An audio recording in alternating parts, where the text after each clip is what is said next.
Inspection negotiations. What's a deal breaker and what is not? Hello, Rob Roham here with Compass Real Estate, 35 years in the business, over 1,400 properties sold.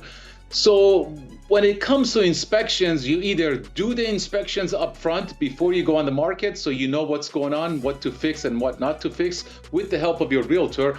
Or if you don't do that and you let the buyer do it, when the inspections come back, now you have decisions to make.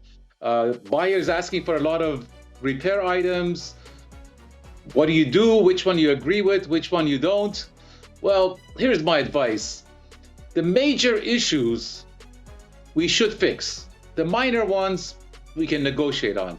Major issues are, roof issues, HVAC, foundation problem. Those are major and they should be fixed for your sake and buyer's sake and to avoid future legal liabilities. Minor stuff, painting, leaky faucet, little things, we can negotiate on your behalf strategically to keep the deal together and watch out for your profit. If you're worried about losing money after inspections, you need a good real estate broker on your side to do the negotiations and know what to do, how to work with the buyer. If you're thinking about listing soon, call me so we can have a strategy session for inspections and walkthroughs even before you go on the market. Rob Roham, Compass Real Estate.